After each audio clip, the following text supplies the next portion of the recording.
I got some bad news for everyone. Fatigue is back on the table. Two new cards from Rosetta have revitalized this archetype, and I, for one, am a little worried. Let's get into it. The two cards are Count Your Blessings and Truce. On the surface, these cards seem pretty bad. That is until you understand what a fatigue deck is trying to do. A fatigue deck is trying to win the game by outlasting their opponent.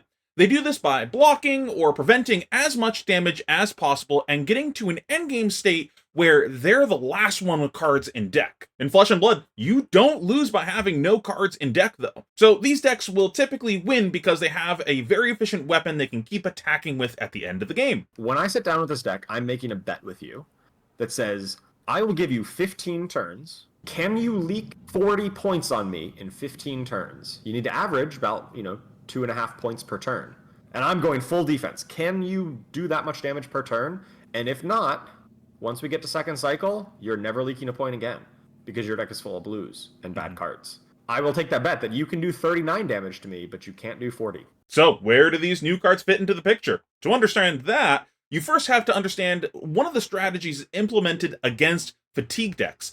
And this is to punish them for one of their core weaknesses, which is an inability to use their cards very well when they don't get a chance to block. Typically, the fatigue deck wants to block with all their cards, or maybe play a 1 to 2 card hand if you don't make them block with everything, or just arsenal defensive card and pass. So if, as the non-fatigue deck, you take what's called a setup turn, where you maybe put a permanent on the board or something, and arsenal pass, setting up for a bigger round in the future, and you don't give the fatigue deck a chance to block, odds are the fatigue player is going to look like a clown with their 5-card hand and end up only using 1 to 2 cards on their turn. Count Your Blessings helps solve this weakness for fatigue decks in a big way. It gives them a way to prevent future damage when they're left with extra cards by gaining life. This may not seem like a big deal, but for some fatigue decks that don't have access to effects like this, it really is a big deal. As the non-fatigue deck, you're taking this off turn to set up for a big turn where you leak damage through the blocks of the fatigue player. Now the fatigue player has gained back the life that they were about to lose,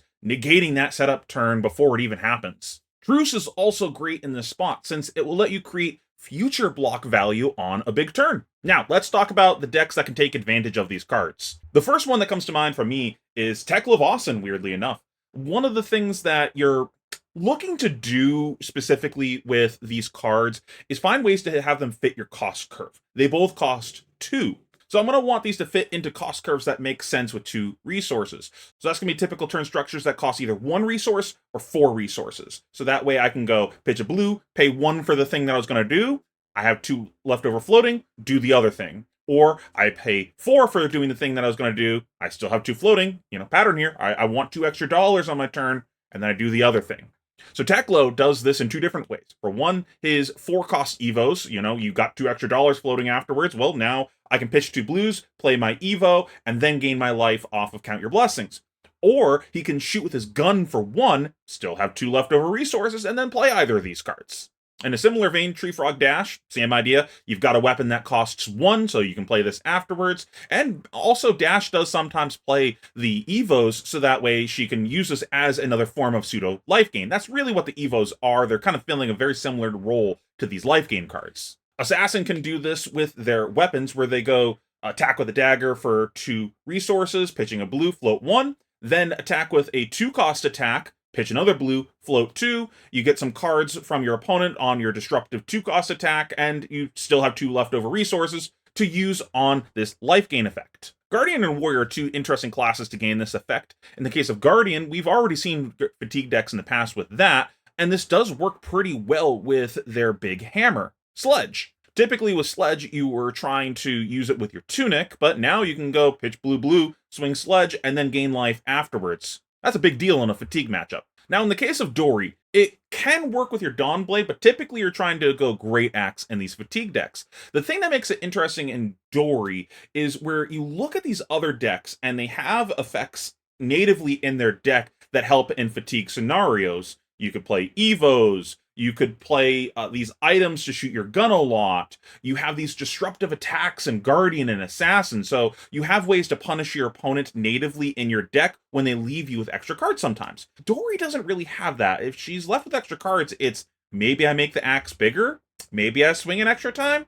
You're not actually doing anything that demands your opponent to pay attention to what you're doing until they start getting low. So this gives you an effect that lets you punish your opponent for leaving you with extra cards, which she was sorely missing in her deck. You can also use another new card from this set, Call to the Grave, to put the blues of Count Your Blessings in the graveyard. That way you don't have to take a really negative value play actually casting them. It's still not great value playing Call of the Grave. You know, it's a one card 0. If you were left with extra cards anyways and you can't play everything, you know, it not being great value there isn't the end of the world. You still couldn't play all of your cards. It being a 2-block, though, is potentially an issue for the strategy, but it's still a blue, which pushes your weapon in all these decks. Now, if this becomes a big portion of the metagame, there are a few answers to it.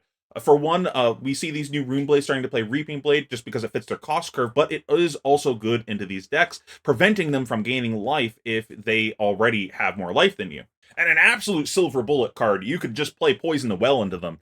Imagine your opponent goes to gain a bunch of life and you just poison them. Oh my god, you probably just win the game on the spot off of that. They just traded 2 cards for your 1, and then instead they lost life? Oh my god. But that being said, I hope you enjoyed the video. If you do, please consider subscribing and check out the Patreon as it helps support more content like this. Thank you so much for watching, and as always, I appreciate you.